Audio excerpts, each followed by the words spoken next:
And thank you all for being here. We also, as our co-moderator, have Ariel Knox, who is the founder of Organizers and put together this event. Tonight, we really want to focus on things that did and didn't work as we were going through this midterm elections and have the opportunity to have some conversations kind of in a more broader sense.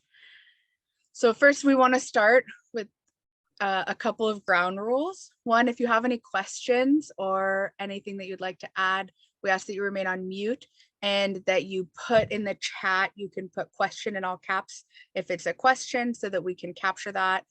Or if you have a comment to label it accordingly. It just makes it easier for us to go through the comments and make sure that someone from our group or cohort can reach out to you, or maybe we can answer it as we're moving along. We also would love for everyone to introduce themselves in the chat. If you could put your name and where you're from, that would be fantastic. If you have any social media handles, we love sharing that information. Feel free to drop that in the chat also. And we want to start with a poll. Ian is going to help us with that and to get an idea of what everyone did kind of during the campaign, whether you're a candidate, a staffer, vocalizer, volunteer, or just a voter. Maybe you found out about this and you weren't the most like engaged during the midterms, but you've been led to us.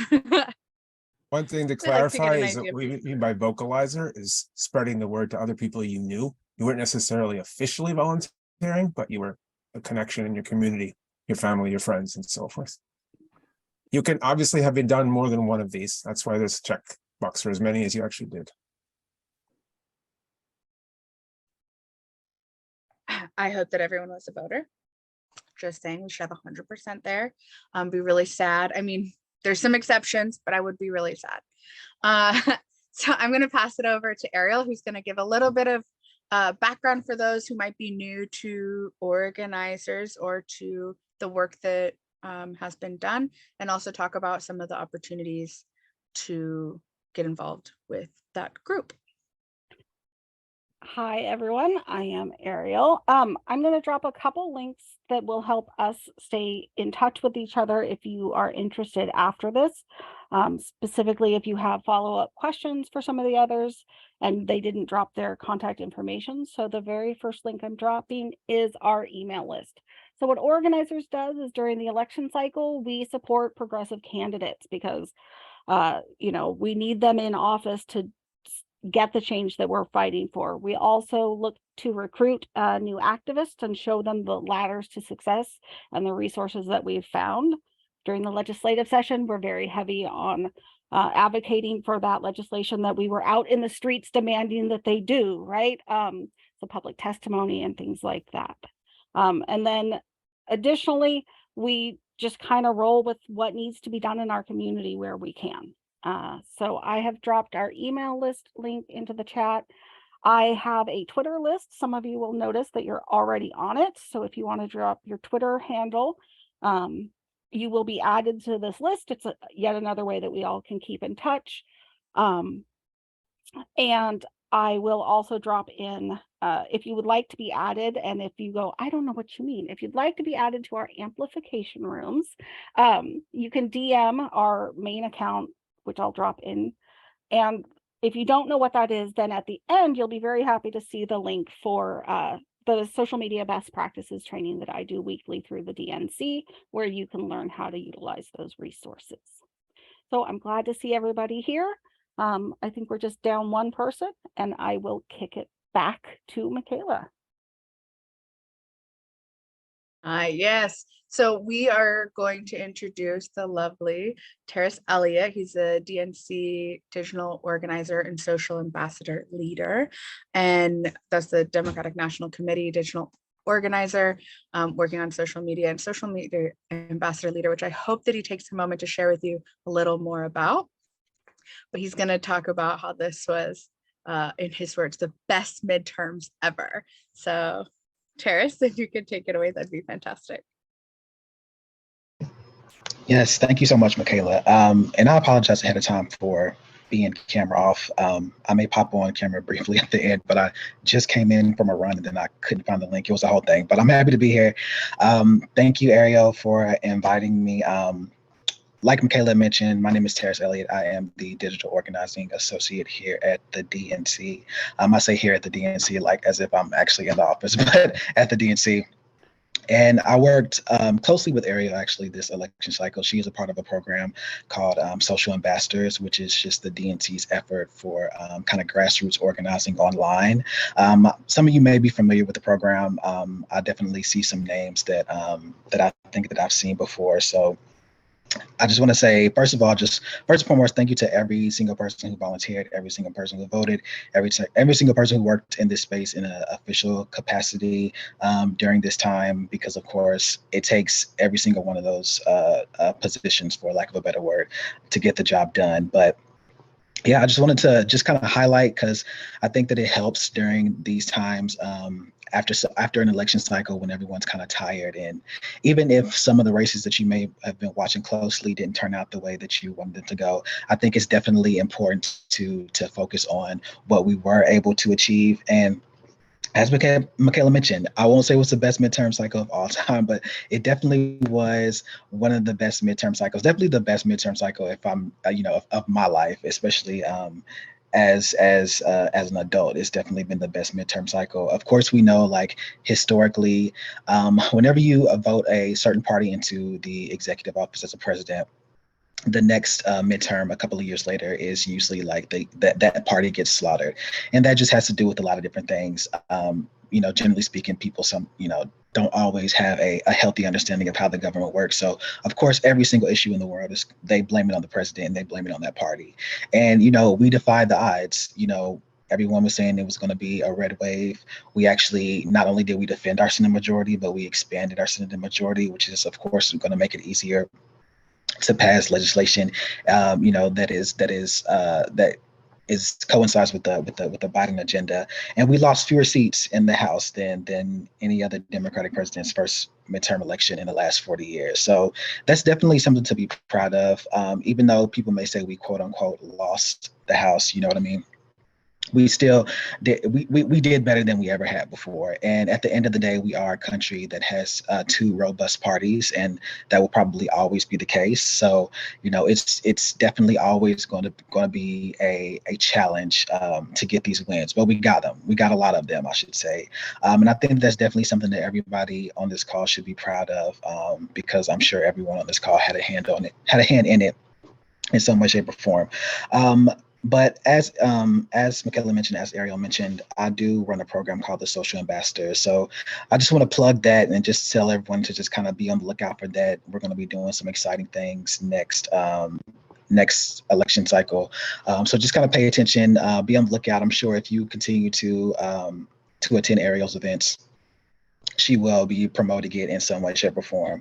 But we're a program that just amplifies things online. We keep people, grassroots users, supplied with information that they can take and push out through their social media platforms, because we really are focusing on, so organizing online, as opposed to just putting all our eggs in one basket and doing things like text and phone calls and things like that. All those things have their place, and we definitely do all those things. But this was definitely a new effort for the DNC, and I'm really, really glad, and I feel really proud of some of the things that we were able to do with the program.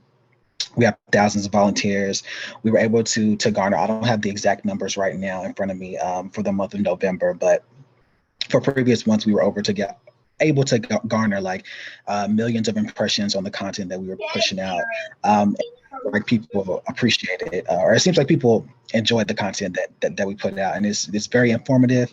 It's meant to combat all the crazy things that we see online.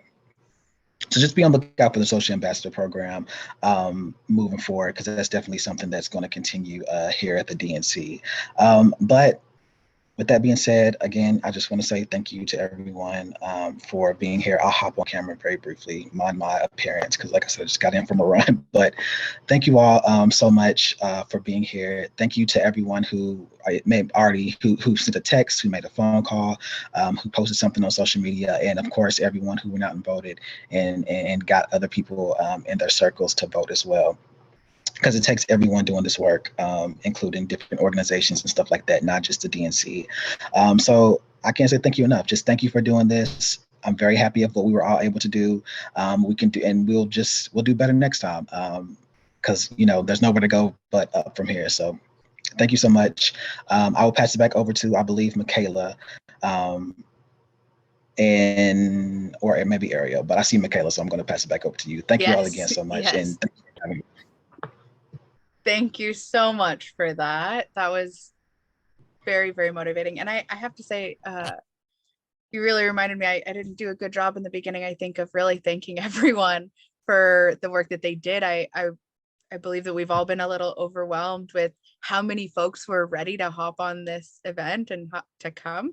We were thinking we'd have an event where we could really dive deep and maybe do small groups, and very quickly, like, we're overwhelmed with the response that we got, that people were ready just after the election to jump in and come and hear more and participate again. So thank you all for being here and all the work that you've done.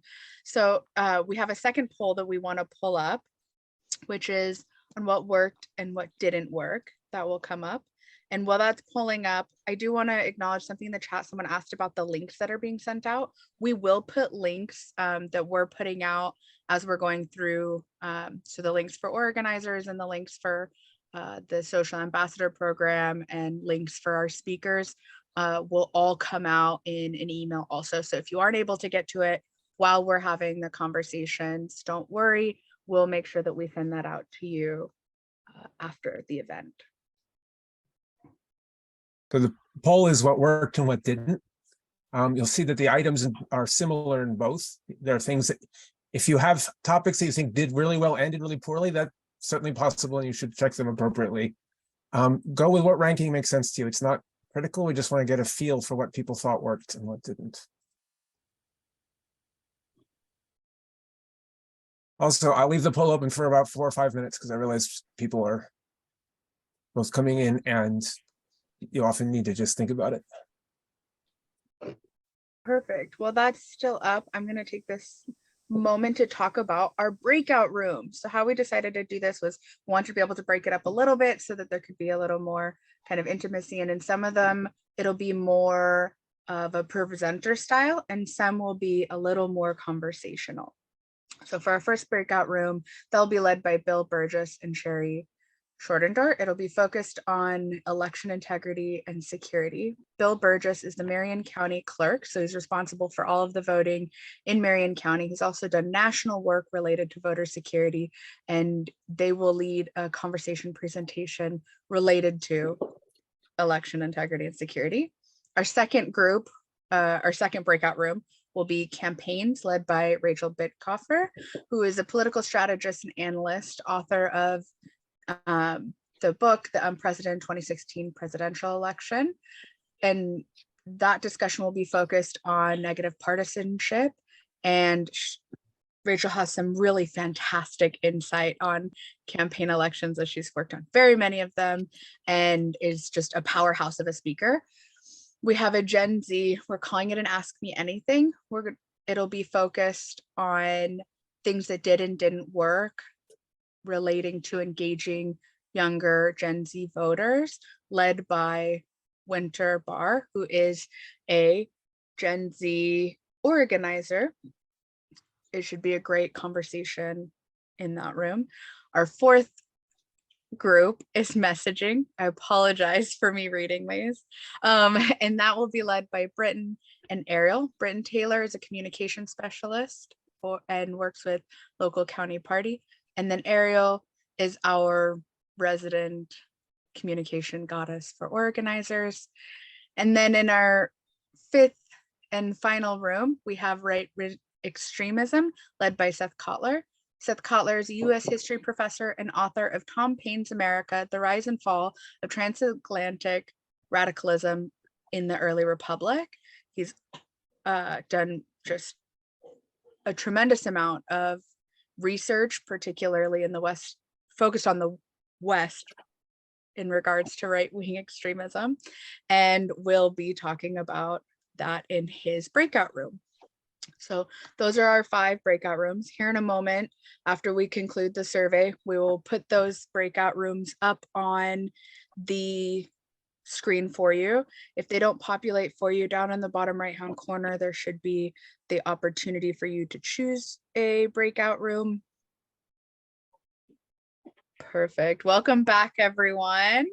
We are going to have just a few minutes from our speakers, kind of give just an overview of what they talked about or have any concluding thoughts that they'd like to share with the main group. So we're going to start with Bill Burgess, who I have to say, full disclosure, I used to work for Bill, so he will always have, it's the first campaign I ever worked on, and will always have a very special place in my heart. So thank you, Bill, and I'll pass it over to you. Thank you, Michaela, and you're mighty effective and mighty dynamic, and we really appreciate the work that you continue to do and going out and getting your law degree and everything. I just think that's fantastic, and the fact that you're using it to help make this world a better place. We talked about a little bit about vote by mail, the fact that it's so much easier for people to participate and so much easier to manage rather than manage in a lot of polling places because it's more efficient and more uniform, and it makes it easier too. I only have one polling place to manage instead of 100 or 1,000, and I don't have to worry so much about poll workers not showing up. Though interestingly, this year I always keep about 120 so I can pull from them of election board workers, and I had to replace about 40 of them this year because not just aging out and COVID, but I think some people just felt it wasn't safe to come anymore. Luckily, I had many more people apply than what I needed, and I had to not hire some really good people because I was trying to make party balances and things like that. But the people in the and so we can certainly talk more if anybody's interested about why vote by mail has got a lot of advantages over any other way of voting, and the drop box, the security of them, and all that if you wish. The people that were on the call were all folks that have been very active in their communities in making elections work, from Georgia, from California, from Arizona, and I'm sure I'm missing some other place, New York. But they're all dedicated people to getting out. And it seems like there were a lot of areas where people were precinct committee people or people that were doing things like the voter leadership program, where they hit 50 or so people in their particular neighborhood. And people that have had a lot of interest in doing this. A couple people from California, from the Bay Area, that both were involved in election integrity. That's fantastic. Thank you so much for that. Thank you for the work that you do, Bill, and for coming today. At the end, after the groups have all spoken, I think we should have some time if anyone has any questions for anybody that spoke from either the group that they were in or for another group. And I think it was Rachel that said thank you to our election workers. So anyone else that works within elections, like, thank you, you're doing fantastic work. And on that, I will pass that over to Rachel, if you'd like to give a condensed 5-minute overview or. Sure. Yeah, I spent my 15 minutes just, kind of doing that because I assume some people had never heard the words negative partisanship. So I'm gonna do that here. And negative partisanship, you're a Democrat, you have your identification as a Democrat, but you also have feels about the opposition party, and many of them are negative, right?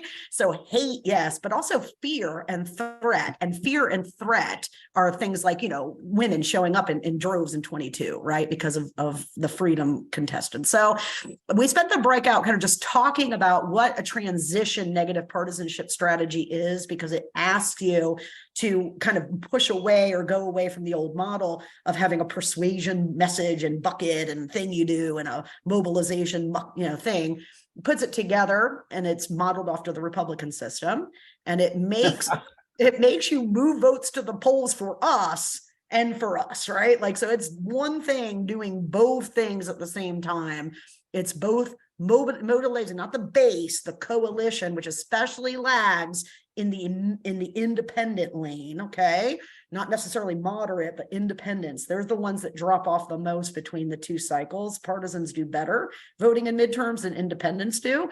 And so Republicans figured out pretty quickly, hey, you know, if we focus, instead of selling our candidates to the middle of the electorate, what we can do instead is design a strategy that both satisfies the red meat mechanisms that drive large coalitional turnout, but makes it, we're not trying to sell Republicans. And you can see this in their strategy because they stand for nothing and even admitted they were going to run on no platform, right? The strategy is just to make it really fucking hard for a swing voter to buy a Democrat, right? So you're strategically, it doesn't sound like a lot. You're not trying to sell your candidate to the swing voter. The candidate's always going to do its shit, but the messaging, I mean, right? What you're trying to do is make sure that when swing voters show up, they are too afraid to vote against your Democrat, right? And that is quite different strategically, but we saw, you know, this red wave did not blunt itself. It was blunted by a negative partisanship strategy on the theme of threat to democracy and freedom. So, and we didn't run that in Oregon. We should be doing it. Fantastic. Thank you so much. And I'll pass it off to Winner if you'd like to share out a few minutes of share outs from your group. I'm so sorry. I was reading the chat at the same time. Where should I start? I think one of the things we really need to work on as a whole group, I think it's kind of the theme, was how do we keep going? How do we not just, you know, vote in the election, or we're all voting in the election, some of us, Gen Z, but how do we talk to the rest of Gen Z who aren't voting quite yet?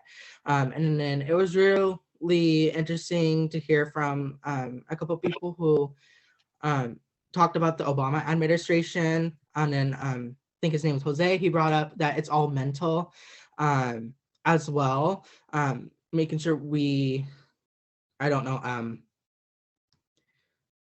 making sure that there are candidates that we can relate to on a personal level is really important for young people. But going forward, it's something that we need to work on too. How do we get more young people involved, and how do we get more young people voting? Because we're still a pretty low voting block. I mean, it's raising, but the power of social media is another common theme as well. Not so much going door to door, but how do we use social media to increase our voting percentages, and how do we use social media to get the word out and that kind of things. I'm sorry, I didn't really take notes, so. And Michaela, I know you were in there too, so if you have anything else to add, you can as well. I think you did fantastic. Yeah. We had more of an open conversation in that room. We can share out some notes afterwards if folks are interested. But I will hand it over to Britton and Ariel, who are in communications. And again, we'll have some time. If you want to put any questions or comments you have in the chat, that'd be great. And then we can ask them to the panel at the end of our kind of mini presentations. So Britton and Ariel, I'll hand that off to you. And actually, I will be letting Britton handle it. I did want to do a little bit of a shout out as far as visuals, because the gentleman who made this graphic I'm about to share with you for his local congressional candidate, I think really went above and beyond. He's laughing. He knows what's coming next. But I just wanted to remind people in general, aside from just messaging, that we really got to think outside the box and grab attention. So I'm going to do a quick screen share and show you Craig Markham's contribution to row your vote for congressional candidate Andrea Salinas, who did win her race. So that is beautiful. Yeah. So I just wanted to do a quick shout out. I saw him in the room, and this was part of my thing of, you know, to get that attention. If you're from Oregon, then you might know me from that one llama. But from there, let's kick it to Britton and let him do his thing. Cool. That's great. And I wish I could have been in Winter's group as well. I wish I could have been a fly on the wall. So hopefully I can see some notes for that. In our discussion, and just so you know, I work for our local county party here in Multnomah County in Oregon. So that's the perspective and the resources that I'm bringing to the table. I talked about, in our county party, that it seems like we often try to boil the ocean. Sometimes it's the simplest of tactics that can be effective. I think we need to remember that often, voters are extremely low information. They get their ballots in the mail, at least here in Oregon. They don't have a ton of time to invest in researching, candidates or measures or what have you. And the very simple act of just printing, I think we did 70,000 slate cards and distributing them to voters all over the county made a huge difference, anywhere from 1% of an increase in voter turnout to 15 to 18%, depending on the House district. So giving people a very turnkey way to vote makes a huge difference, especially those who just don't have a lot of time. The second thing is just of the things that resonated the most for us this cycle online and social is just things where we made a definitive stand, where we had some guts. So I organized a protest at Nike to protest Phil Knight giving a lot of money to the right-wing governor's candidate. That got a lot of heat in social. And then the other thing was just we had a candidate running for a city office, for a commissioner office here in Portland, who was technically a Democrat, but had some very Republican leanings when it comes to treatment of the houseless in particular. And I wrote up a point of view sort of saying that I did not feel like this person was reflective of our county party's values. And that too got a lot of traction. So no milquetoast takes on social media. The more guts, the more bravery, the stronger point of view you have, I think the more it's going to resonate with voters. And then the last one was just, I'd see an increased need, if I'm being critical, an increased need for this investment in social. I think there's a lot of young people who know these platforms, who know what works, and we should be reaching out to these people who are not necessarily even in politics. Maybe they work at high schools, maybe they're in high school, maybe they're in college, maybe they work in the advertising industry. But the more we can connect with people who know these platforms and who can help us create things that are going to get talked about, the better. Stuff like what the Fetterman campaign did with Snooki, for instance. I think we should be doing more of that kind of stuff in social, not just at the national level, but at the local and county level as well. So those are the main takeaways from our group. Can I ask, did you say there's no milquetoast in social media? Shouldn't be. No milquetoast allowed. I feel like we should have t-shirts. Okay. Could be quite a lot of fun, although maybe that could be misconstrued as something. We should be careful. I'll do my research. I feel like sometimes I think I'm being funny, and then somewhere dark on the internet I'm not being funny. So thank you so much for sharing that out, and I'll pass that over to Seth, our final group. All right. So yeah, we talked about right-wing extremism in the GOP and the extent to which the Republican Party has become dominated increasingly by kind of right-wing extremists. But the problem with that is how to message that. I think it's a little bit like the way the Democrats have been relying on demographics to hand Texas over to the Democrats. I think it was 15 years ago that I was convinced that Texas was about to turn blue. And last I checked, that hasn't happened. And much like what happened with the Tea Party, Democrats looked at the Tea Party, saw a couple real wacko candidates lose, and were like, oh, cool, the Republican Party is going more right. That'll be great. That's great for Democrats. Awesome. And then in 2016, a lot of folks saw Trump get nominated and were like, oh, well, this is awesome. He can't win. American people will never vote for him. And yeah, it turns out it doesn't work that way. So messaging around right-wing extremism in the Republican Party is hard, because if you're just saying it to people who already agree with you, then there's no point, because they already agree with you.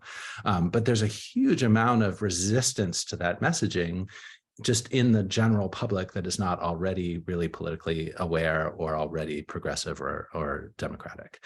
And so just saying the Democrats are right-wing, that Republicans are right-wing extremists, a lot of folks will just hear that and brush it off. Oh, you're just name calling. Oh, that's ridiculous. Oh, these people aren't dangerous. I'm just voting for the tax cuts, right?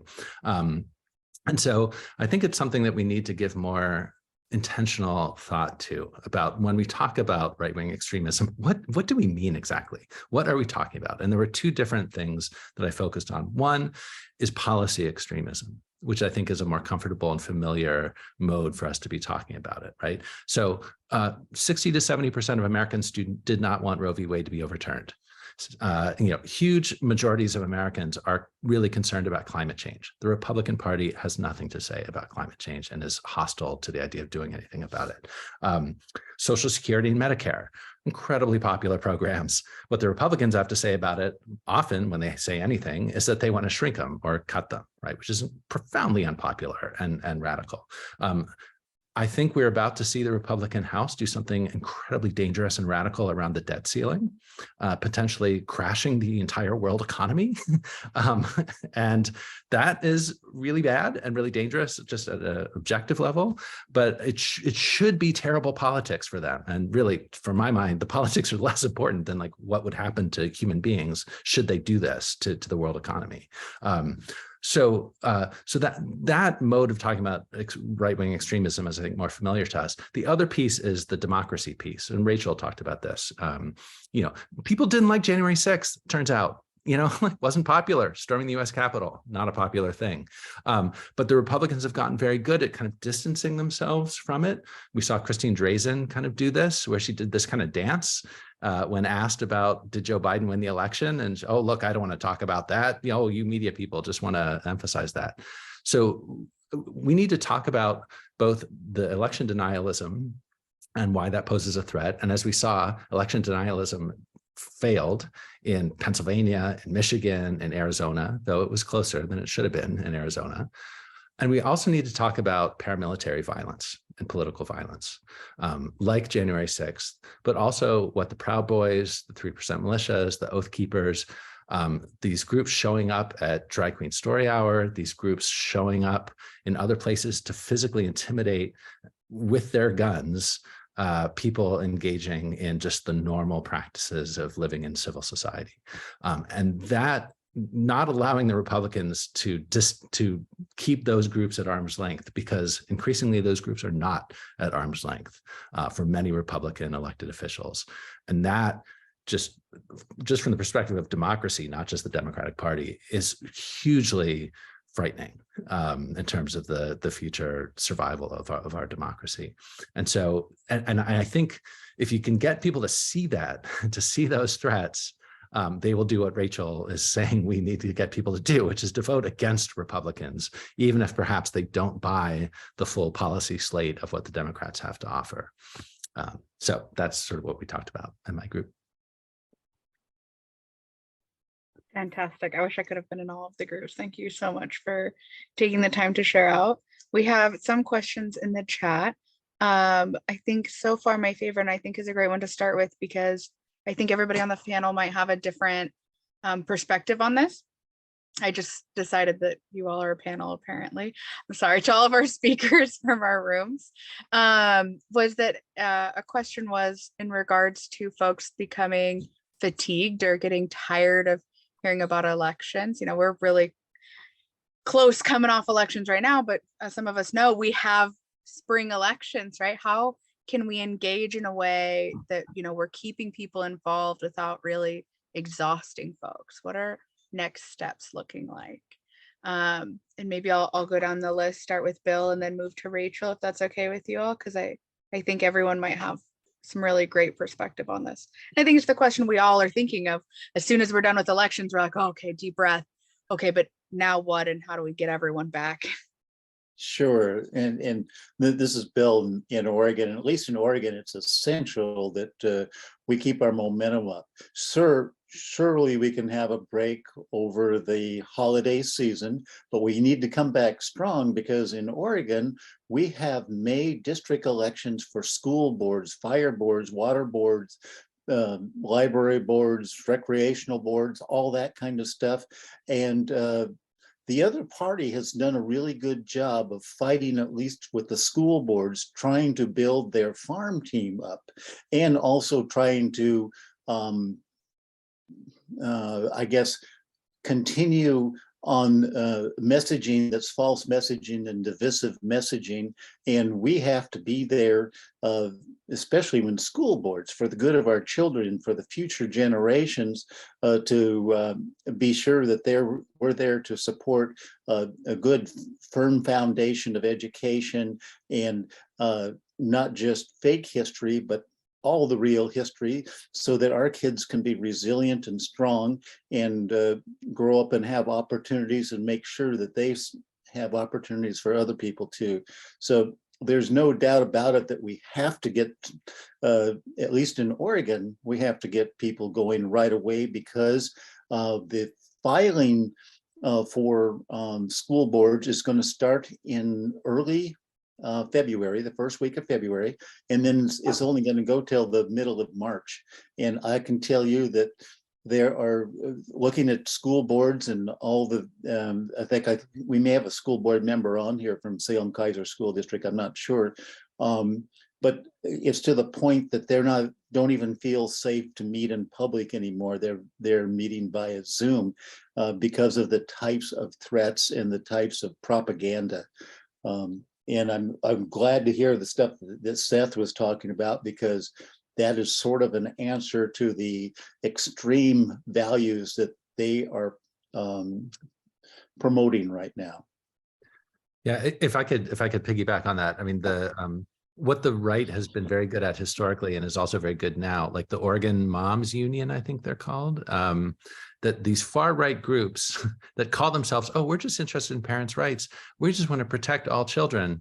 These are groups that are part of a national network of really far right kind of organizations. They do not represent a majority of parents by any means. Usually it's a tiny fraction of very loud, very shamelessly disruptive people who will take the time to show up at a school board meeting and just cause havoc. Many of them, if not most of them, don't even have their kids in public schools. Most of them they're homeschooled or they're private schooled, right? And the people funding this are folks who are trying to basically destroy the public school, the funding for the public school system, and shift a lot of that funding into private schools. And so when just a kind of low information parent hears, what, they're showing pornography in the library to children, that's terrible, right? They don't know that the people making this up are part of this kind of far right political operation. They present themselves as just concerned soccer moms who are worried about the children. And so it's hard to get this deep in the weeds, I know, but like, the Democrats need to be like more clear about what's happening at these local levels with these propaganda efforts. And most of the Republicans in Oregon are completely on board with these efforts to kind of demagogue around these issues of sexuality, critical race theory, et cetera.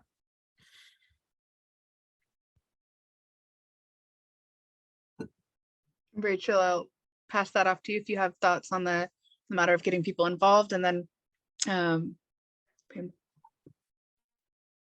I mean, yes. I mean, number one, take off December. We beat a red wave. It's almost fucking impossible to do that. I thought for sure I'd be like processing my immigration shit right now all December. So I'm really stoked, right? And we should not appreciate how much we have managed to achieve already in this effort to save democracy. We could not have had a free, fair 24. Period. If we had lost the Midwest governorships, and if we had allowed a 40-seat wave to hit that House and the Senate, that would have wiped out Michigan and Wisconsin, at least, right? Maybe even Pennsylvania with Mastriano. So it really is a time to celebrate. And then what I would tell you is getting people to associate civic engagement, right? Like I think is a lot easier now, because the threat has been normalized, right? So like regular people now, when I say, oh, I work trying to save democracy from collapsing into fascism, don't look at me like I need to be committed, okay?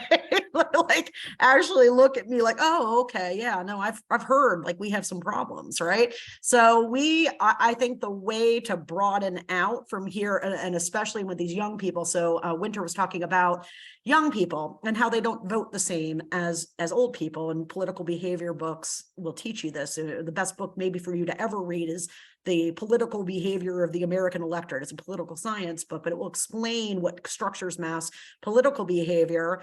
And when we look at turnout differentials, what we're really talking about, guys, is that boomers, the people in this group, are turning out at 80%. And youngins, especially the under 25ers, are turning out 20%. Okay? So there's more of them, but they don't vote. And this is not true to special for Gen Z or millennials. This has been a problem that has persisted in American civic culture for many decades. And what we see is people start to engage in politics later in life and increase their turnout because they start to see how government affects their lives as they mature into home ownership and jobs and schools and all this shit that makes you aware, right? So like, you know, the point is like the work in Latino and youth turnout is extremely difficult, but it is where we could recapture 60 seats in the Senate. Like that is between Latino mobilization and persuasion through negative partisanship strategy and youth. If we improve those turnouts and the vote share that is going to Democrats through this messaging, we really could see some serious political realignment happen. It's never been easy to crack that code. People have been struggling with it for a long time. But I actually think social media is a huge opportunity, because what made it so hard to crack that code is to get the attention of young people. And the one thing that they're willing to look at 24 hours a day are these. Okay, so you've already solved the biggest problem, which is get their eyeballs, because they used to be out hiking and running and playing sports and partying at keg parties. And now they're all on here. Okay.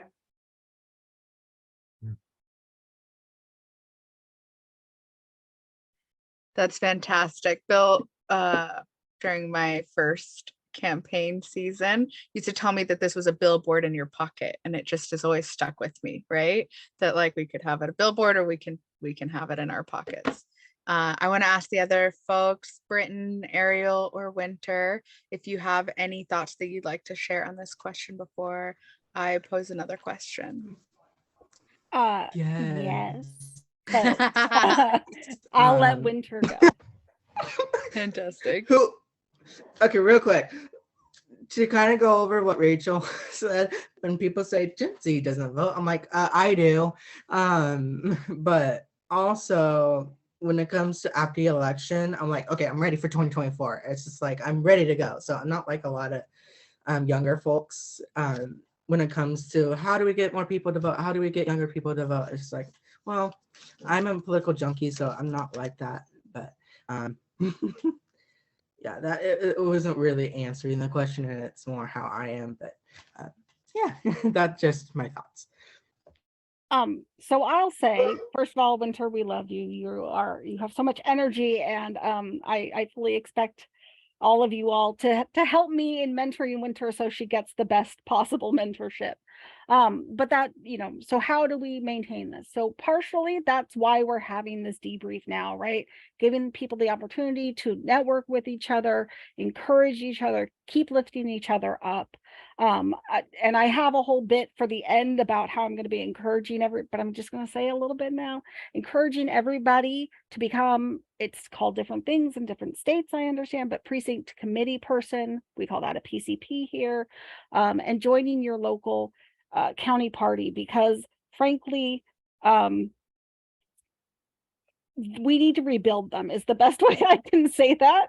If you've ever felt like you wish that your county or your state party did more, now's the time to go in there. Everybody's electing new committee chairs and vice chairs and things. In fact, I'll make the announcement for Winter. I was elected last night as the communications chair for our county, and Winter is now the vice chair and secretary of the Marion County Dems communications committee. And so, I do I get it. I have fought with the county party myself for a while, but there is a structure. They have locations. Alex, I see, has joined us, and he'll be talking about that a little bit more. But let's take it over. I mean, we're not gonna attack Congress. Let's just, get elected to positions in our local parties and caucuses. So I'll throw it back to Michaela there, because this is basically my whole thing was this answer.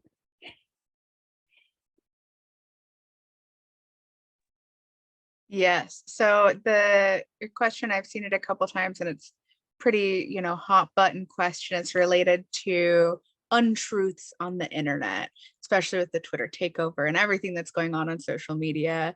I know this is too big of a question to ask for just a couple minute responses from folks, but do you have any suggestions on what folks can do on an individual capacity to help combat those big lies that are being spread?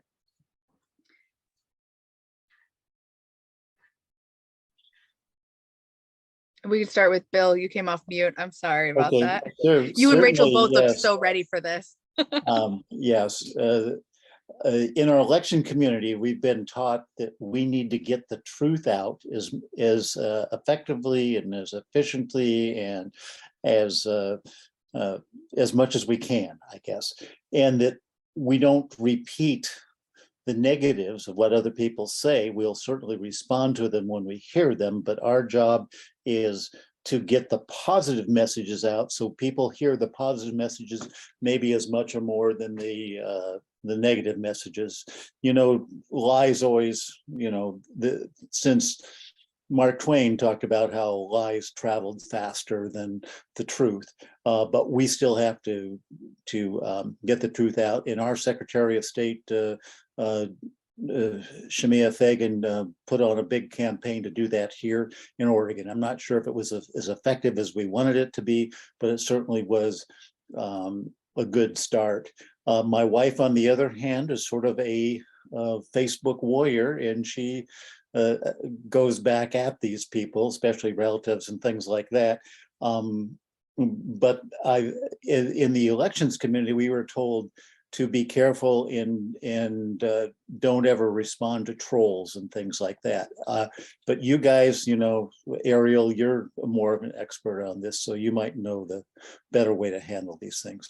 But I know that we have to be there. We have to be in the game. We need to be in the game every day, because our message has to get to everybody until people understand what we're doing. And people, I think we have a much more attractive message than anybody else has for the betterment of society. And so we've got to continue pushing that in every corner. We don't want to give up any part of Oregon or any part of the nation. At times people said it strategically doesn't make sense, but folks, we can never give up for two reasons. Number one, we can get stronger. And number two, we never know when the opposition is going to get stronger somewhere else if there's a vacuum that we let it happen in. Thank you so much, Bill. I'm going to pass this over to Rachel. I just want to let folks know, if you have your hands up, if you could put your questions into the chat, so folks might have the opportunity, questions or comments all into the chat. After we have our folks wrap up right now, we do want to make sure we have time for our last speaker and then some conclusions. So please put your thoughts and questions into the chat. I'm going to hand it over to Rachel to address the question, and thank you so much. I thought I might have just sent over my graphic on pivot and attack. So I'm going to talk a little bit about, most people are not going to be able to do this. So if you want to rebut the Republican oxygen with facts and truth, and that's your comfortable space, good. I mean, do it, because we need that stuff done. At the end of the day, though, the Republican Party is about to hold control of the House and use that power to fake investigate our fake crimes, right? And this is coming off of 5 years of ignoring flagrant criminal felonies. Right? So if we engage on substance, all we're doing is legitimating their right to do these false investigations when they've chosen to ignore criminal behavior for 5 years. So getting people to understand, actually, Political science is pretty clear that facts will not change a mind, that a person has cognitive biases that will cause them to discount your facts. And that, what I'm strongly urging people to do in this next 2-year period is to resist the urge to explain why that's not true. And instead think about, if I knew nothing and I read this exchange, who's going to win the debate? Right. And if your exchange is wordy and fact-based and theirs is hyperbolic and just say, hey, they want to kill babies, no one's going to hear it. Right. So you really have to meet there. That's really where our system runs into the problem, is that it tests fine in labs and then it gets out into the field and it's competing, hey, independent voter, I'm going to, build back better. I'm going to give you rural broadband. I'm going to do this. I'm going to do that. We did this and that. And on the other side, they're going to groom your child. They're going to turn them into a gay man. I mean, they can't hear you literally. Right. So the pivot and attack guide, if it doesn't come through on that chat, I'm going to send my book from 2016 because I don't want anyone buying my old book, and some other stuff to Ariel and she can disperse it. But the pivoting and attack guide literally teaches folks, end users, anybody, a consultant down to an activist online, how not to take the bait, okay? Because they want you to engage in a substantive debate. We love substantive debates because we're right on the ethics, we're right on the facts, we're right on the morals, okay? We're even right on the legality most of the time. So they know we cannot resist that debate. And that's what they did with CRT. They lured us in to legitimizing a completely fake thing and turning it into a household name, right? So I strongly urge folks to read through that pivot and attack guide. The book that comes out next year is going to talk quite a bit about, resisting our inner nerds and not engaging in one-sided policy debates, when really what we should be doing on Meet the Press is shaping public opinion to favor us and to not favor them so that we have power, right? So. I know Michaela's computer froze, so I'm gonna just give my little response here about countering the messaging. Again, if you've ever been to any of my trainings, you'll know that my big thing is that our side needs to comment more. Frankly, I don't really care if it's a smiley, a GIF, whatever it is, because the algorithms don't care either. But what happens when you're responding to, let's go back to Marjorie Taylor Greene, because she's a great example of this. When you're responding to her, you are spreading her messaging. Oh my goodness, I see a Bill Grant baby. I have to take a moment. Hello, Bill Grant baby. Sorry. Michaela was his campaign manager in 2018, which is how we met. I was his campaign manager in 2020, and he officiated my child's wedding recently. So I'll go back. What I need from everybody that I will say is, how do we fight fake news? By giving more oxygen to the truth. By, when you see good messaging, when you see, so someone says, what do I comment more? Literally, I mean, when you see a post on social media, that is my realm. Comment on it, say good job, great endorsement, whatever, little phrases. Like I said, even just a thumbs up. The right chatters constantly. We're always trying, they drown us out all the time. There's this great quote from Ezra Levin of Indivisible where he says, we need to be heard in surround sound. We've got to get our voices heard. So when you see, Cersei was a campaign manager for a candidate. When you see the candidate saying something, when you see a candidate post, when you see someone supporting legislation during the legislative cycle, engage with it. However that is, whatever platform you're on, whether it's retweeting it, liking it, but comments are the beating heart of social media, and comments are where we see all this energy where we're all yelling about the bad things directly on Marjorie Taylor Greene's feed and giving her more oxygen. And instead we need to bring that over. And when you see, when you see Rachel post, when you see Seth post, they've got some great followings. Engage with those comments, say something. And I'll wrap it up and throw it back to Michaela. But basically, a like is an exclamation point. Nothing can build off of a like. However, if you comment or if you retweet or if you share, now people can come in and they can exclamation point your part, or they can comment to it. And it becomes this, it feeds it. So the biggest thing from my point of view is, feeding the algorithm, Yes. And I'll throw it back to Michaela now. Thank you, Ariel. I'm going to toss that over to Seth because I'm sure with his research and things, he's already talked a lot about this topic, and I'm sure he could give us a couple minutes, and I'm going to wrap it up with Seth, and then we will introduce our last speaker. Yeah, so I'll talk less about social media and more about interpersonal connections. I think we tend to think that we're far more polarized as a society than we actually are, especially folks who live in more rural places or kind of more purple or red places, that many of us have social connections with people who might vote Republican, or maybe we are connected to people who are. So I'm from central Pennsylvania, from a county that voted 70-30 for Trump in the last two elections. My parents are still there. Whenever I go onto social media to do things, I always think of my parents and my parents' friends as who the audience is for what I'm talking about. And there's a certain way that you can talk about politics.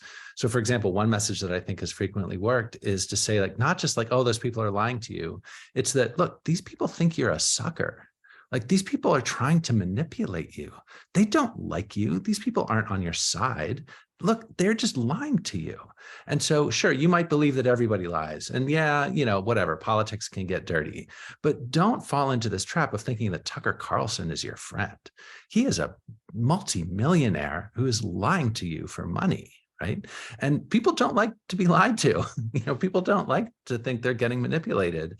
And I think, and I've seen numerous people kind of move, and they don't become progressive Democrats, but they become the sort of people who feel a righteous kind of moral indignation about how scummy and nasty a lot of this right-wing media has become.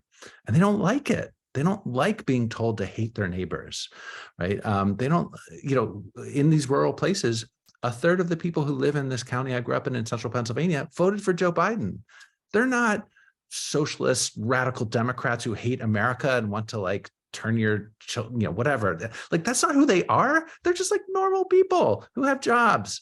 And so piercing through that kind of bizarro world, fabulistic world that the right has conjured up in their media, I think is a very effective way of just bringing it down to the level of like, come on, you know me, you know that person over there, we're not what Tucker Carlson says we are, right? And I think that kind of messaging is just building upon existing levels of trust, right? Whether it's someone you play tennis with, your neighbor, whoever it might be, that they know you're not some person that Donald Trump wants them to think you are. And if we can build on that. I know it's a very micro level. It doesn't work at the macro level the way social media does. But I'm a firm believer in the importance of those kind of interpersonal connections and continuing those conversations. And a lot of folks are too far gone. Like there are plenty of people who can just not be convinced, and don't beat yourself up for not being able to like convince your super MAGA neighbor, not to vote for Trump.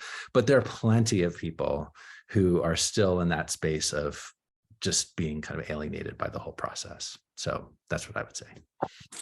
That's fantastic. Thank you so much for that.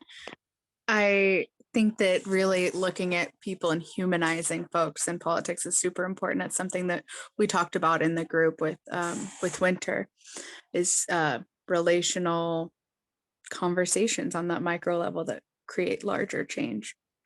I'd like to introduce our final speaker, Alex, who is a Texas grassroots powerhouse, and he will be speaking about some of the mistakes that have been made in not creating lasting community political relations and some ways that we can create better lasting community relations. All right. Thanks so much, Michaela. Thanks, Ariel. And thank everyone for allowing me to join you tonight. I'm in a fairly public space outside, so I apologize if you're hearing some background music, but we'll just say it's a part of the soundtrack of my presentation. So we get to have that part of it. I had the pleasure of spending all day with Texas organizers in Austin, Texas today from all over the state.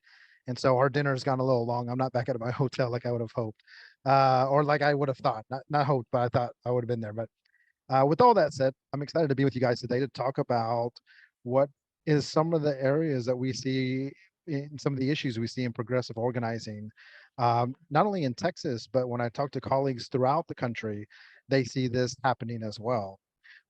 So one of the big things is that we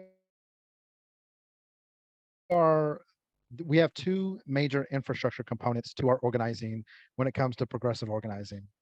And that is we are built on a model of free labor, and we are having too much dependency on volunteerism. And in fact, we even call community organizers volunteers. Um, I'm gonna cut my video just in case the internet's not picking everything up for you guys. Um, and what we think a community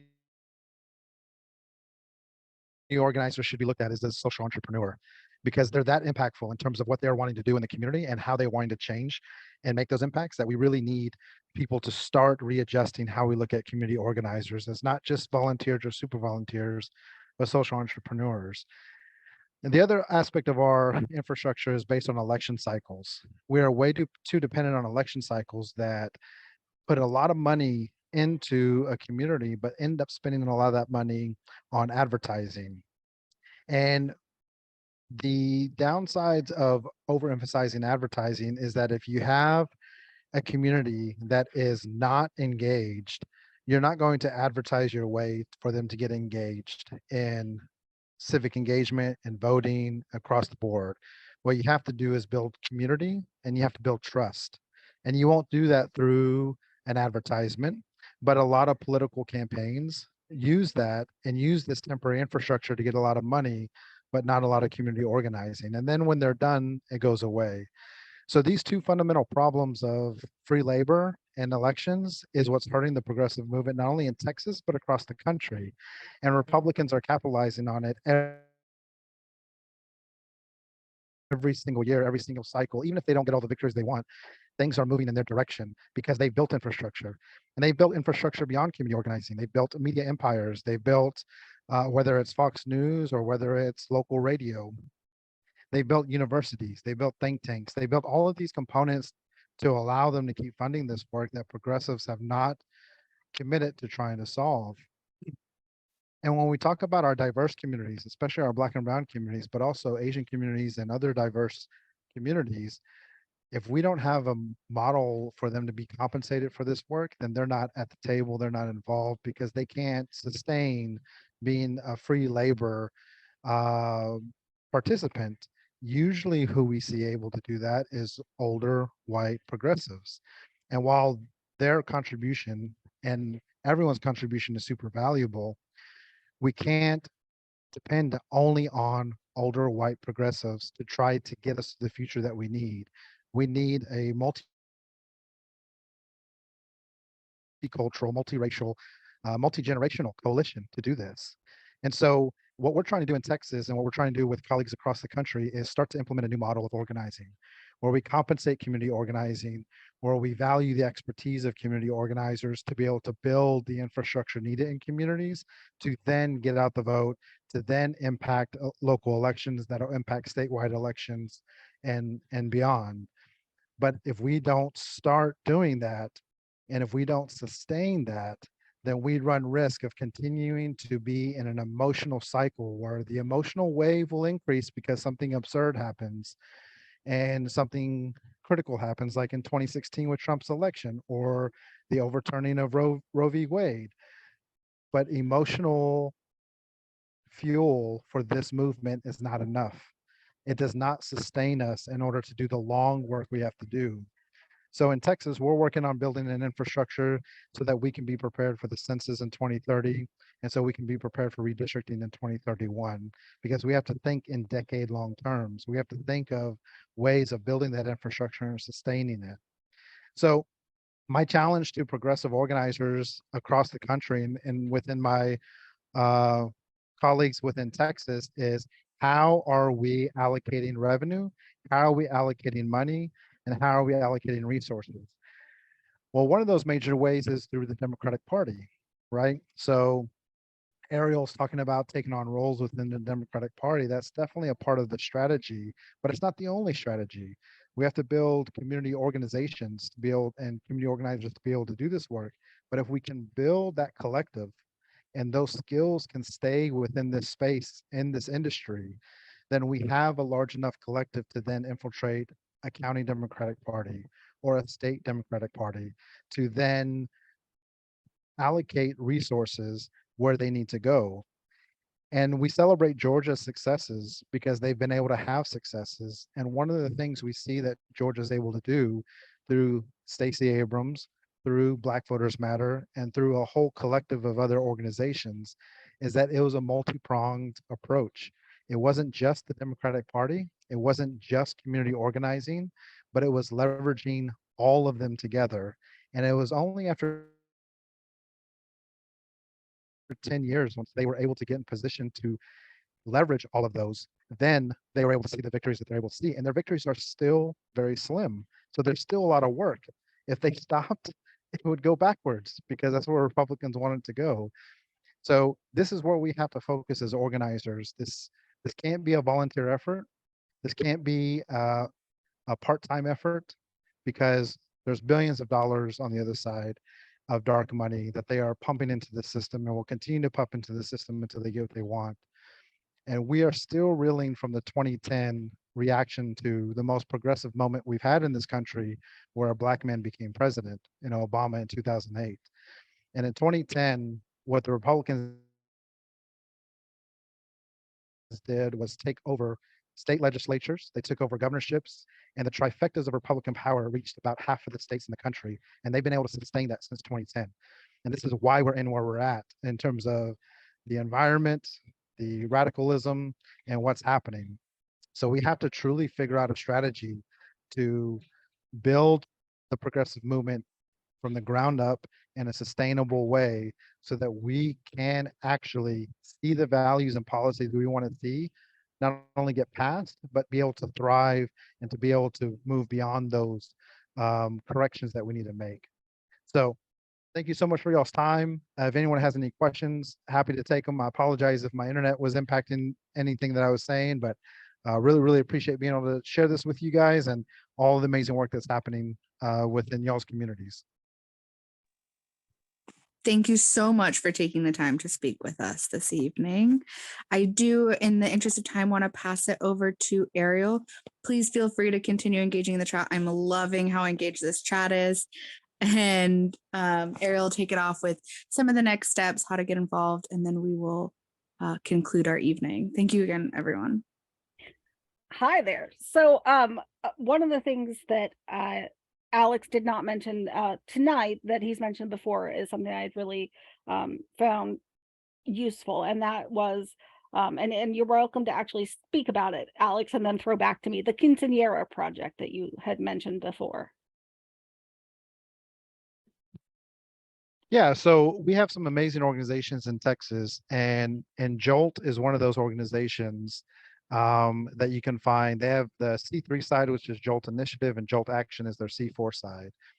And so what they do with partners throughout the state is they look for families who are going to have quinceañeras, and then they use those quinceañeras as civic engagement opportunities to register families, to get them engaged locally, and to be at that party and celebration and provide civic engagement perspective. So Jolt does an amazing job with that.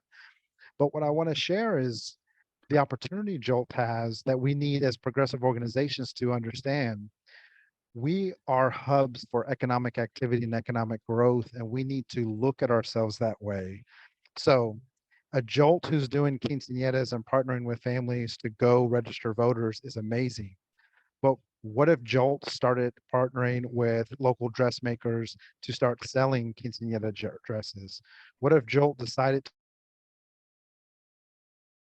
to buy property so they can host events to have quinceañeras?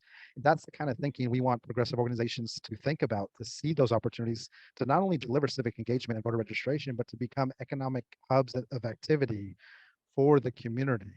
And so those are the kind of conversations we have with organizations in Texas that we want to start pushing for, because if we stay dependent on donations from amazing individual grassroots contributors or rich foundations, we continue to put ourselves in a position of dependency.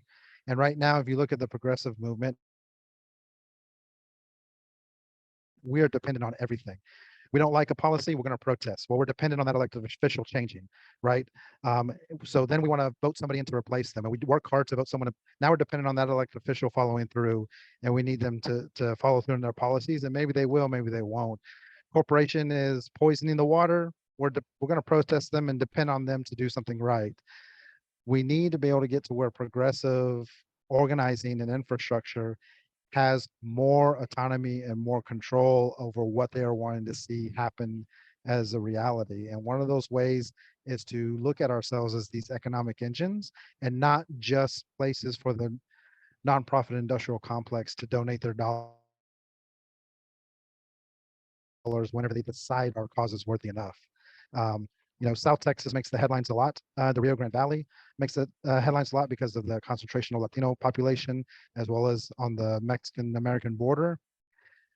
We had a lot of amazing organizations invest in the South Texas effort this last election cycle, but now majority of them are leaving. And when we talk to organizers who live in those communities, they're like, now I'm back on my own, because they're not going to get the funding to stay here because it's an off election year. So how are we using that money to help develop economic activity is one of the big challenges I encourage folks to think about within their communities, partnering with local business, local artists, and helping generate revenue through those means, and then having that money swirl around that local economic center versus only relying on rich donors and grassroots organizers to continue to try to fund the sustainable movement we need to build. Thank you. So yeah, one of the things that had happened, part of this event coming together, we're talking about infrastructure, we're talking about locations to hold events. And I know personally, I live in a suburb of the state capital of Oregon. I will do a small shout out. If you're ever doing any kind of event, all you got to do is invite Bill Burgess, and you've got an automatic guy there with a backpack full of voter registration forms. I've seen him do it. I have him at every event that I have. But I look at the fact that, we've got the Marion County Dems office. We've got this office space that just sits there and gets no use constantly. Whereas we've got all these grassroots groups that can't afford to rent spaces to go, and gather. And so that's part of the idea that I wanted to encourage everybody. And Bill's just killing me with the grandbaby, you guys. But so something else I wanted to bring out, again, social media being my love language, we need to remember that information, we have all of the knowledge in the world in our pockets these days, right? Which means we're not relying on watching the evening news and reading the newspaper the way several generations back were. And so, when we say low information voters, that's actually one of my least favorite terms that we use, because I think that it offends people, because at this point, you kind of have to try really hard not to be informed, right? Like, politics are just everywhere these days. But so yeah, what's next? Networking. We need to network with each other. We're going to comb through this chat. We're going to put together all these links. We're going to send out an after email. If you live in Oregon or you don't, our slogan for organizers is, we're progressives, we don't agonize, we organize. If you'd like to start something like what we do here in Oregon, I'm your girl. I will do Zooms with you and help you build that infrastructure for yourself.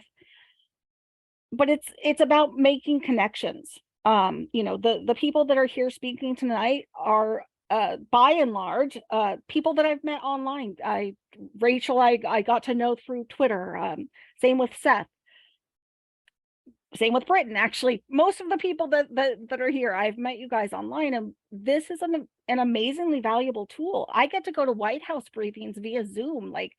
There's all of these options. So just stay on Mobilize. I know most of you came in through Mobilize. Mobilize has a lot of things out there. But yeah, let's go back a little bit. During the legislative cycle in Oregon, we have the long session next year and a short session the next year. And now Rachel's showing us the dog. You guys are killing me here. But so we need public testimony. I made the big announcement that I was the comms chair. Well, I was also the only one nominated and the only one willing to take that role. You know, Britain could attest to the fact that he's in a hugely populous area, and there's, you know, 3 people on their comms team. He's the Multnomah County Democrats. There's, you know, we're not going into these positions because we're so tired of the Democratic Party establishment. And the thing is, theoretically, everyone here is a Democrat, or at least, you know, progressive. We are the party. So take on those roles, become a PCP, join those committees, and reach out and network with each other is some of the best things. When you see a candidate, I'm sorry, when you see an elected official saying, hey, we need public testimony for this certain, you know, bill that we have coming up, provide public testimony. And if you can't, share that information out with others. Our elected officials are not always the best at doing their own advertising and getting that word out. And there's also this, I believe, mistaken idea of like, oh, we have to always make sure we're not going to get moles and trolls and all of these things. So if you're limiting it to 37 people on your email list rather than putting the call out wide, they're not getting that testimony. As Bill had brought up earlier, the special elections here locally, the school boards, you know, he's absolutely right that the goal is to abolish public education. The goal is to have all these charter schools, all of these things. I have a very evangelical cousin who is homeschooling her children, and I know very, you know, she updates all the time, and I really wonder what they're doing that is actually an education for her at this point.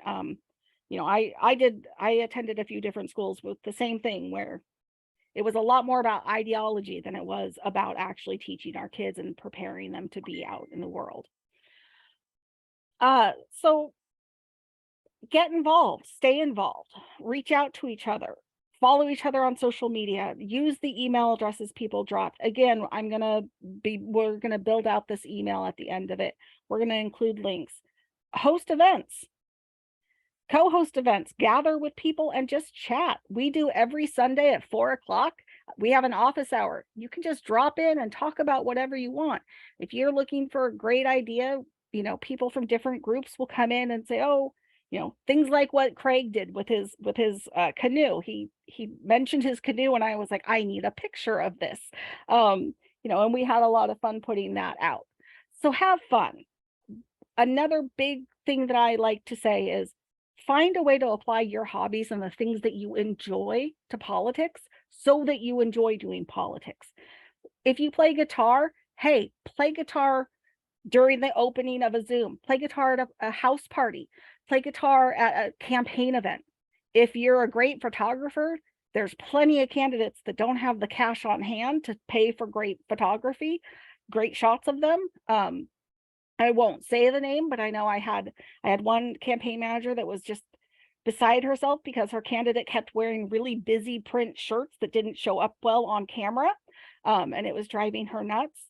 So find what you like to do and find a way to make it work. And hey, like I said, every Sunday at 4 o'clock, drop by. I guarantee you, if I could take, raise your hand if you know who Cesar the No Drama Llama is. There's got to be a few of you in there. If I could take a farm animal and run around the state for 2 years and get, you know, the governor to kiss him on camera and whatnot, I guarantee you that whatever you like to do, we can find a way to make it into something, because it's important that this not feel like a drudgery. You know, you don't want to feel like, oh God, it's that time again. Make it something that, you know, Rachel is passionate because she knows what the heck she's talking about, and it happens to be politics.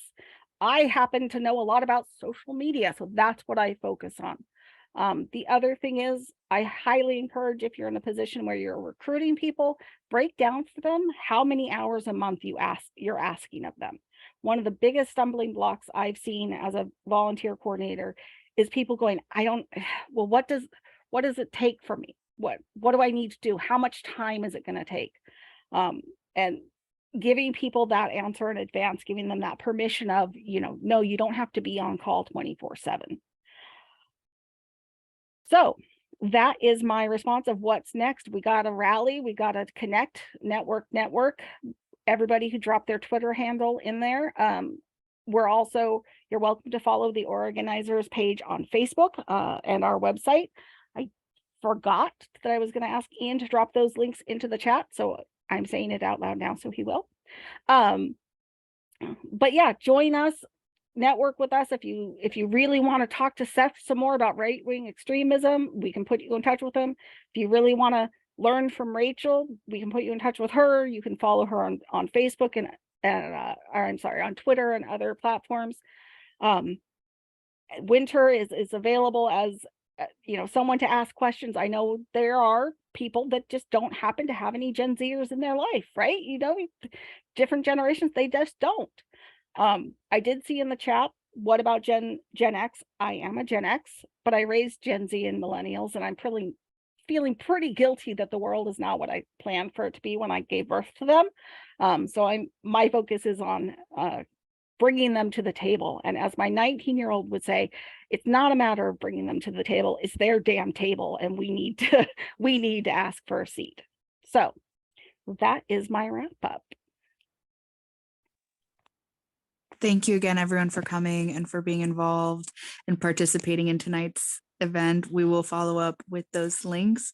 I encourage everyone, looks like we still have some folks dropping their ads. So while we are concluding the session, we can leave it up for just another minute so that folks, if they haven't had the opportunity to save the chat, if they would like to do that, again, not to worry, we will send all of the links, but I know we have just an amazing community on tonight. So again, would like to conclude, thank all of our speakers and organizers for putting this on and for having the opportunity to participate in such amazing conversations. You all have a great night and a great holidays.